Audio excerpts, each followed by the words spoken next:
Ignition sequence starts. 6, 5, 4, 3, 2, 1, 0. Liftoff. We have a liftoff.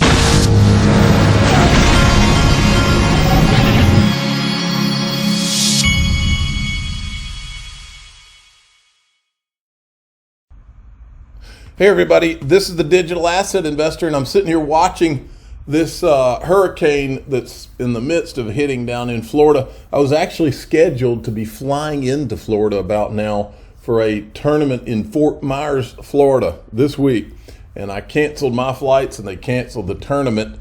But I do know Jeremy Hogan's down there in Orlando. I saw him post something about that. It's kind of crazy. So we want to make sure we're thinking about all those people. It's looking pretty rough about now. My father, who's the official father of the Digital Asset Investor channel, he literally rode out a hurricane a few years back, and he told me he thought he was a goner. And so if you ever face having to make a decision to flee or stay, I recommend fleeing. Now, we're starting to see a little bit of green in this market. It was red for most of the day, but we're starting to see some green turnaround here on coinpaprika.com, one of my sponsors. Now, I disagree with Rand Neuner on a lot, but I do agree with the advice that he gives right here in this video. Listen. Yeah, we are just trying to. So Rand, what is one message at this point of time in a bear market you would like to give to people?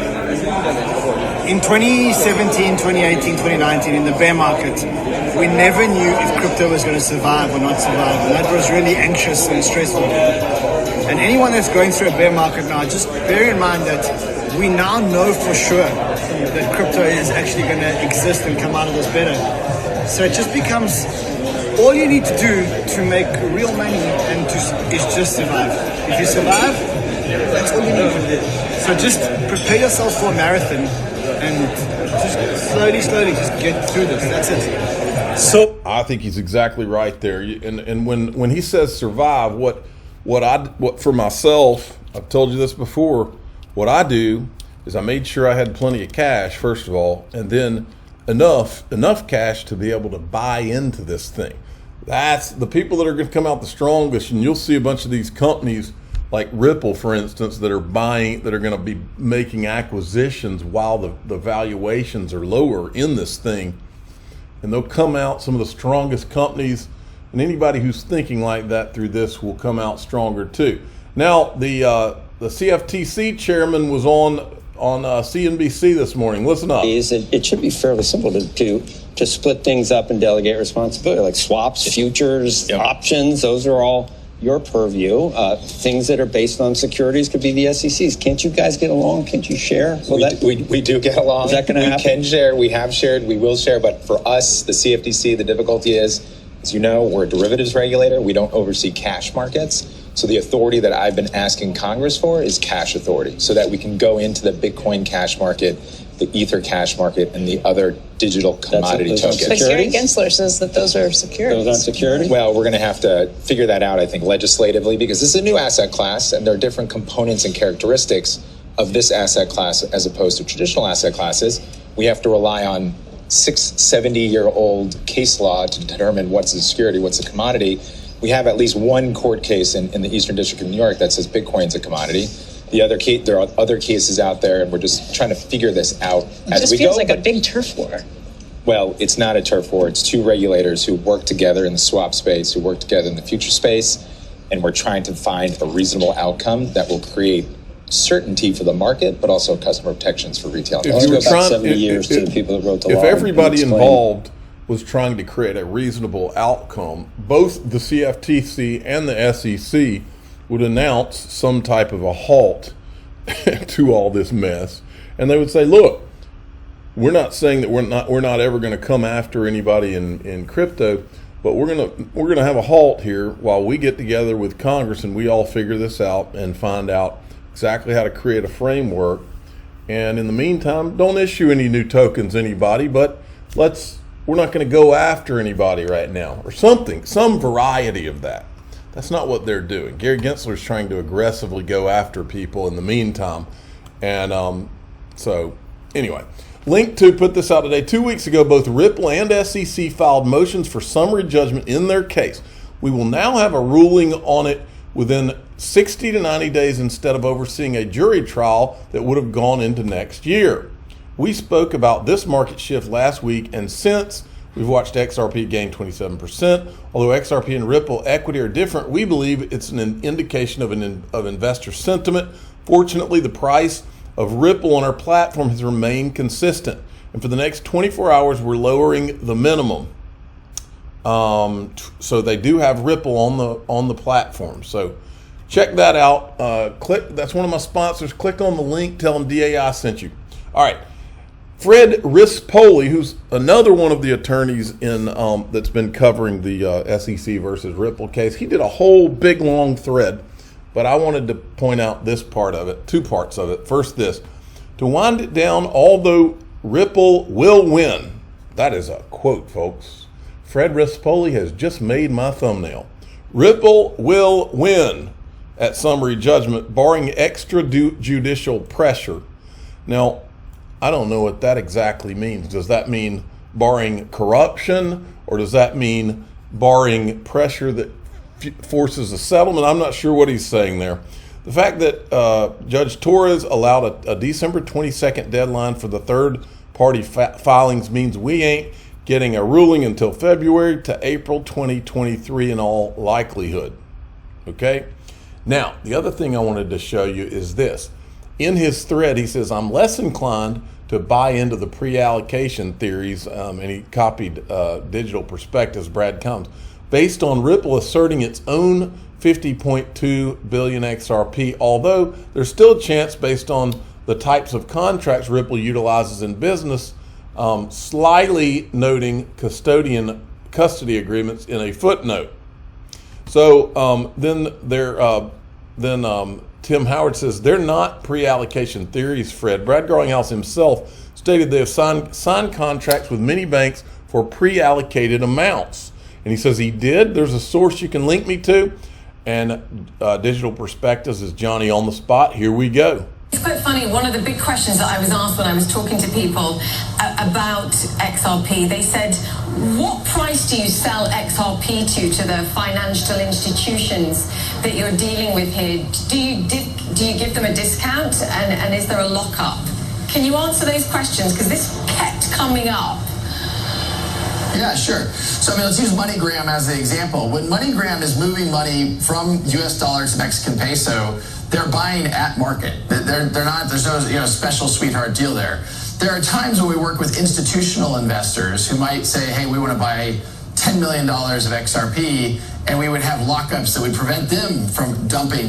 We don't want some other party buying a whole lot of XRP and dumping it on the market. And so we would hypothetically have restrictions about what they could sell and what, how often. And usually those are based upon volume in the market. Yeah, so you might give them it slightly cheaper, but you say to them, hey, you're not allowed to sell it for 6 months, let's say, or a year. Yeah, correct. That's basically correct. So Brad Combs is making the point, was it just R3, Greg Kidd, MoneyGram? How about central banks building CBDCs on the private ledger? And he's making the point that I agree with, and I've been making too, which is there's no way on God's green earth that only R3 and Greg Kidd were smart enough to say, hey, I'm going to get an option on some of that XRP because I'm no dummy. No way on the planet. And to believe that, if you believe that, I need to get my 10-year-old to come out of retirement and draw you some pictures. And I also have an igloo for sale for you. Okay, and then here's something else from Fred. Oh, Fred, by the way, Fred Rispoli, he comes back and he says, flashback, remember when Julia Chatterley appeared like she was actually going to cover SEC versus Ripple Corporation corruption scandal? Also, I will withdraw my anti-pre-allocation comment. I'm splitting too fine a hair between options and pre-allocation contracts. See, I love people that are not afraid to admit or correct themselves. I mean, he's not taking some stand to be a jerk or anything. He's just being a reasonable guy. Because any pre-allocation, an option contract is pre-allocating XRP, is it not? Okay, then he retweets Eleanor Terrett's scoop of the Bill Hinman public calendar. He says, always try to find the story behind the story. SEC affirmed calendar purportedly didn't exist a few years ago, but now found it. Ladies and gentlemen and robots, the SEC has met and conferred, and the results are in. The SEC has found its fall guy. It's not just going to be Bill Hinman, folks. There's going to be other fall guys, and I think we know some of the names of some of them. But to act like this was just Bill Hinman is absurd. Now, then BitBoy had Eleanor Terrett on. He wanted to hear what she had to say about this whole thing. If I can get it to play. I think my biggest takeaway from this whole thing, though, is that Hinman's calendar confirms that some of the timeline laid out by the XRP community, crypto law, John Deaton, was correct. And while we don't know what happened or what was said in those meetings, it does show that the SEC was willing to make time for people like Joe Lubin, Consensus, and top people at Ethereum. Joe Lubin goes on record then to say, they're big friends and fans of the SEC, and they provided ample clarity when many others said that they went to the SEC during that time period and did not receive the same clarity. Does it prove anyone broke the law? No, but it does make it look like the SEC had more time for certain projects over others. Now, I know that Eleanor Terrett has to be fair, but I was going to show you this later at the end of the video, but we're going to show it now because Library nailed it a little bit better than that video nailed it. Based on SEC behavior, there are two known legal ways to launch a public blockchain. One, anonymously in 2009, and two, bribery. I mean, folks, this can't stand. ETHgate's real. It cannot stand. Speaking of, this is Stefan Huber. He says, WTF, Matt Corver, are you freaking serious? Bill Hinman should help Consensus to get more funding? Didn't Bill already help you get more funding? I mean, come on. By the way, it's Director Hinman. And he's showing this tweet right here. Look at this. This is Aaron Wright, who was with the Brooklyn Project, right? He helped those guys at Consensus. A key takeaway from my chat with Bill Hinman, and this is the chat with Bill Hinman at Cardozo Law that we've never been able to get our hands on the video. There was video too. And Matt Corver replies to this and he says, we need Bill and others to help us get to more decentralized funding. Otherwise, such projects that purport to be public utilities are doomed to fail if controlled by early privileged investors whose motive is solely profit. These guys ought to, this is unbelievable, the arrogance of these people. Breaking news, the Swedish, Norwegian, and Israeli central banks have launched a project with the Bank for International Settlements to test digital currency payments using central bank digital currencies. Here it comes. And then there's this. Look at this thread from John Deaton. I've always been very suspicious of the civil lawsuit Coffee versus Ripple. It was filed on May 3rd, 2018 as a putative class action alleging XRP as a security, filed smack in the middle of all the talks with the SEC. It was filed 5 weeks before the Hinman speech. I'm sure you saw the videos of the Roche Freedom founder bragging how he used class actions to highlight competitors to the SEC. The Coffee plaintiff withdrew his case, but a couple of others joined. I've added up XRP holders who claim XRP as a security in those lawsuits. I think it's a total of 6 that have been identified. In the meantime, I have 73,000 XRP holders who say the opposite of those 6. Like I said, it costs less than $300, and any lawyer can file a class action. When I filed the class action petition, I won't go any further than this, but the point is that John Deaton's saying that he's always been suspicious of this civil lawsuit. Well, the guy that filed it, his name was, or the plaintiff was Ryan Coffey. The guy that filed it, I can't remember his name. But I went, I think this is the guy, not 100% sure, but I think it is. He had put this on his LinkedIn profile. ETH active addresses are on the way up, bullish signal. So I'm assuming he's an Ethereum investor. And what I was wondering is if he lost, I think in the lawsuit where he sued Ripple, he had basically lost like $500 and something dollars. I said, I wonder if he lost $200 on Ethereum since the merge. And here he is. I think this is him. This is the attorney that filed the lawsuit. He used to work at Wells Fargo, but he's worked at, I think, 1 or 2 crypto platforms since. Here's the lawsuit where it shows you he bought 650 XRP on January 6, 2018 at a rate of $2.60 per XRP and sold the same XRP for $1.70 on January 18th, 2018, and then he filed a lawsuit. That's $500 and something, folks. And then there's this from Stefan Huber. Here's the evidence that the SEC deliberately gave incomplete evidence from Hinman's deposition and the documents requested by Ripple. Look at this. This is unbelievable, folks. Look right here. Wednesday, December 13th. You don't see any. This is from the Hinman calendar that was only obtained from the Freedom of Information Act, okay? December 13th. And then this is from the deposition in the Ripple case. Did you have an understanding in advance of the December 13th meeting with consensus? But there is no December 13th meeting showing with consensus in the Hinman calendar.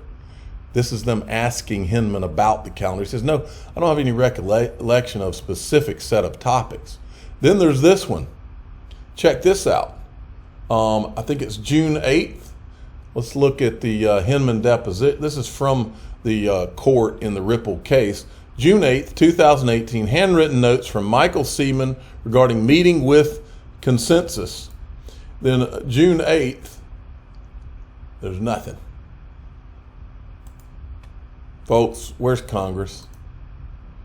Oh, what a tangled web we weave when we first practice to deceive.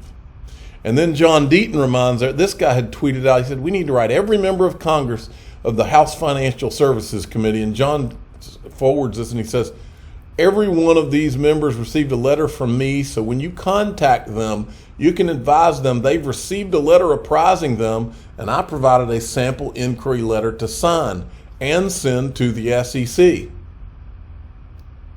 That's your Congress, folks. I'm the digital asset investor. I'm not an investment advisor. This is for entertainment purposes only. Please subscribe, hit the like button, and tell your friends and family that Congress, all of Congress, is well aware of ETHgate, and none of them have done anything about it. None.